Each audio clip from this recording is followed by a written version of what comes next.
ang gintong baka. 32 kabanata. Nang mainip ang mga tao sa tagal ni Moises na bumaba ng bundok, nagtipon sila kay Aaron at sinabi, "Igawa mo kami ng Diyos na mangunguna sa amin, dahil hindi natin alam kung ano na ang nangyari kay Moises na naglabas sa atin sa Ehipto."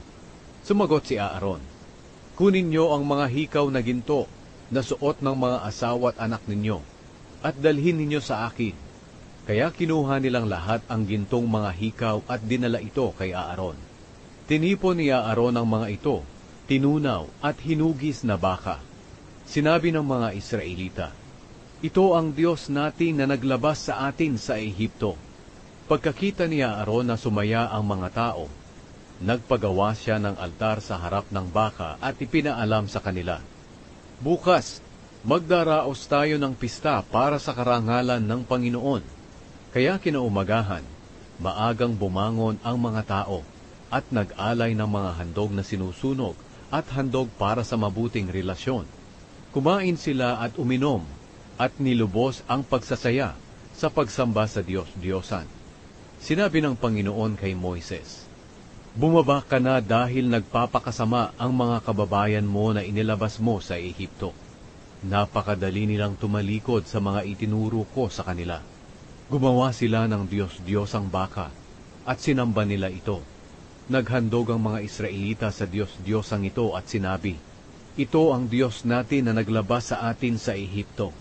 At sinabi pa ng Panginoon kay Moises, "Nakita ko kung gaano katigas ang ulo ng mga taong ito, kaya pabayaan mong lipulin ko sila ng matindi kong galit.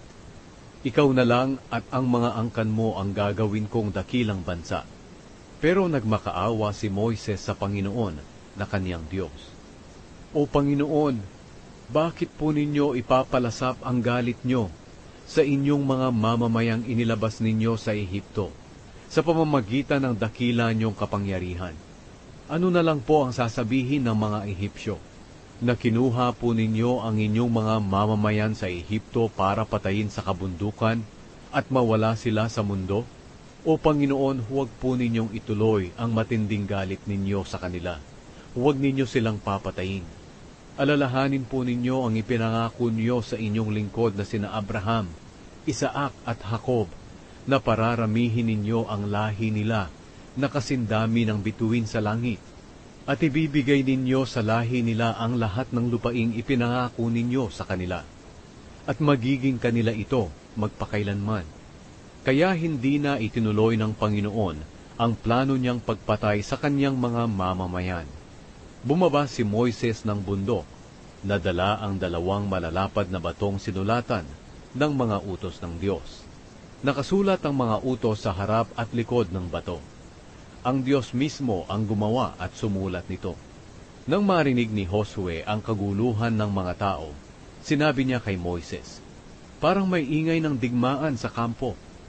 Sumagot si Moises, "Hindi ingay ng digmaan ang naririnig ko, kundi ingay ng mga awitan." Nang malapit na si Moises sa kampo, nakita niya ang Diyos-Diyosang baka at ang pagsasayaw ng mga tao. Kaya nagalit siya ng matindi. Inihagis niya sa paanan ng bundok ang malalapad na bato na dala niya at nabiyak ang mga ito. Pagkatapos kinuha niya ang Diyos-Diyosang baka na ginawa nila at sinunog ito. Dinurog niya ito ng pinong-pino at inihalo sa tubig at ipinainom sa mga mamamayan ng Israel. Sinabi ni Moises kay Aaron, "Ano ba itong ginawa ng mga tao sa iyo at pinabayaan mo silang magkasala?" Sumagot si Aaron, "Huwag po kayong magalit sa akin. Alam niyo kung gaano sila kadaling gumawa ng kasamaan. Sinabi nila sa akin, 'Igawa mo kami ng Diyos na mangunguna sa amin,' dahil hindi natin alam kung ano na ang nangyari sa taong si Moises na naglabas sa atin sa Ehipto. Kaya sinabi ko sa kanila, nadalhin nila sa akin ang mga alahas nilang ginto. Nang madala nila ito sa akin, inihagis ko ito sa apoy, at mula roon, nabuo itong baka." Nakita ni Moises na nagwawala ang mga tao, at pinababayaan lang sila ni Aaron. Dahil dito naging katawa-tawa sila sa mga kaaway nila sa palibot. Kaya tumayo si Moises sa pintuan ng kampo at sumigaw, "Sino man sa inyo na pumapanig sa Panginoon, lumapit sa akin." At nagtipon sa kanya ang lahat ng mga Levita. Sinabi ni Moises sa kanila, "Sinasabi ng Panginoon, ang Diyos ng Israel, na isukbit ng bawat isa sa inyo ang mga espada ninyo.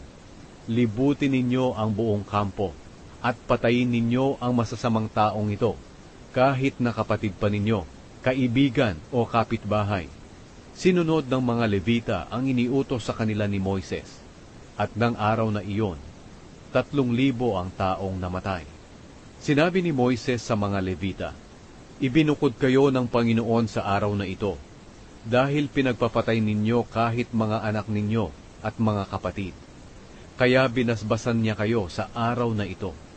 Nang sumunod na araw, sinabi ni Moises sa mga tao, "Nakagawa kayo ng malaking kasalanan, pero aakyat ako ngayon sa bundok, doon sa Panginoon. Baka matulungan ko kayong mapatawad sa inyong mga kasalanan." Kaya bumalik si Moises sa Panginoon at sinabi, "O Panginoon, malaking kasalanan po ang nagawa ng mga taong ito. Gumawa sila ng Diyos na ginto, pero ngayon patawarin niyo po sila sa kanilang mga kasalanan.